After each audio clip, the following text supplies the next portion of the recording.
PSG Fan TV, bonsoir à tous. Bonsoir Joe. Bonsoir. Ravi de te retrouver. Moi aussi, ravi de vous retrouver. On sort d'un match piège, comme tu l'avais dit précédemment en off. Tu t'attendais peut-être à des complications dans ce match, vu que, on se le rappelle, on avait perdu sur nos deux précédents matchs face à Reims avec 2 buts d'écart. Ouais, c'est ça. Reims, c'est une équipe qui joue, une équipe qui fait des gros scores contre les grosses équipes. Et jusqu'à preuve du contraire, on est une grosse équipe. Faut rappeler que sur les 2 derniers matchs, donc 3-1 et 2-0, donc ils nous mettent 5 buts sur les 2 derniers matchs. Je pense qu'il y a peu d'équipes aujourd'hui qui peuvent se targeter d'être sur 2 victoires consécutives contre nous. Et ils ont fait du Reims, ils ont proposé du jeu, mais aujourd'hui on a eu du génie créatif. Je trouve que notre collectif est un peu est pas encore bien huilé, mais par contre voilà, tu as du génie offensif qui est incarné par Neymar, qui aujourd'hui fait un très grand match. On voit que ce soir Tuchel emploie une rotation, notamment face à Reims, il y a eu 6 changements. Et, est-ce que cette rotation nous permet d'atteindre nos objectifs par la suite? Alors ça, c'est de l'éternel débat, et ta question elle est totalement pertinente. T'as des équipes comme Liverpool, ils font pas de changement, ils essaient d'avoir du rythme. Nous en France, en Ligue 1, on a toujours tendance à dire ouais, il faut reposer. Après on peut aussi le comprendre parce que l'année dernière on a eu aussi pas mal de blessés en janvier, #Neymar, il y a des choses qui reviennent, donc je peux le comprendre. Moi je suis plutôt partisan qu'on prenne du rythme. Après c'est intelligent, un Di Maria, un Thiago Silva, ils ont enchaîné les matchs. À un moment on a fait reposer quelques cadres, mais eux ils étaient là. Moi je trouve que là le turnover il est juste intelligent, et puis en plus à la fin on gagne 3-0, donc je peux pas donner tort à Tuchel sur ça. Cette victoire, à qui tu la dédies ce soir?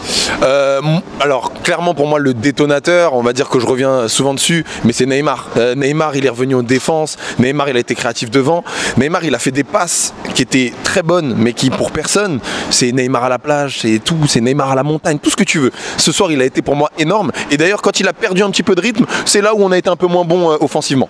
Après pour moi il n'y a vraiment pas que du bon dans ce match. Ce match il me perturbe un peu, il me rappelle des vieux démons si tu veux. Mais Neymar par exemple, quand on voit qu'il joue, il prend pratiquement tous les coups de pied arrêtés, et on voit clairement qu'il y a une légère différence, enfin une grosse différence j'ai envie de te dire, sur la qualité des passes, de ses passes. Ses passes elles sont incisives, elles vont vers l'avant, c'est un détonateur, il casse des lignes, même en étant en défense il relance des contre-attaques. Le problème, et là on l'a tous vu en regardant le match, c'est que des fois tu as des appels qui sont nuls, et là je vais m'attarder un peu sur le cas de Kylian Mbappé. Je vais jamais être un de ces mecs qui va s'arrêter au match par match, parce que pour moi Kylian Mbappé il fait une très grosse saison et c'est un très grand joueur du PSG.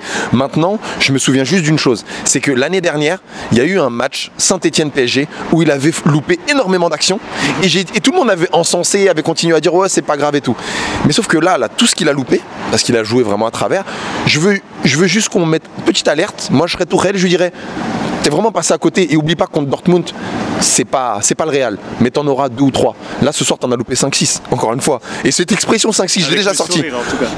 Là il a loupé avec 5-6, il met même un tir de la main, bah, regarde, ça nous fait rigoler, c'est mignon, mais il a eu beaucoup de déchets dans son jeu, et il faut pouvoir dire, même quand c'est ok on a gagné 3-0, mais il faut pouvoir dire qu'un joueur a eu beaucoup de déchets, un joueur a joué un petit peu à l'envers ce soir. Il a fait une belle passe pour Choupo-Moting, il la met pas, pareil tu dis à Choupo, faut pas dire que c'est parce qu'on a gagné 3-0, non, faut être exigeant et leur dire les gars ça se met au fond.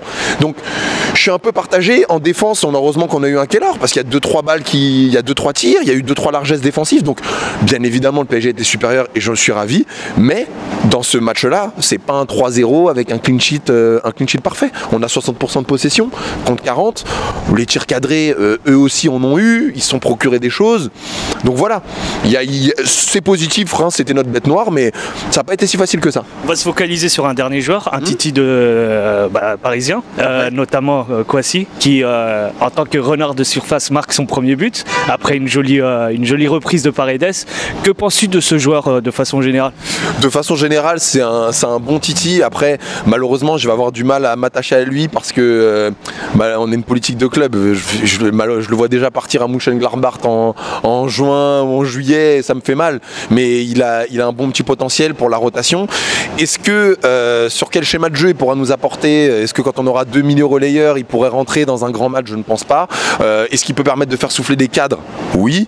Et voilà, moi ça fait plaisir. Si tu veux, moi cette anecdote, c'est que c'est un petit qui en veut, qui mouille le maillot. Quand il marque, je vois tout le monde qui vient dessus, donc tu sens que vraiment quoi, là c'est un petit qui est porté.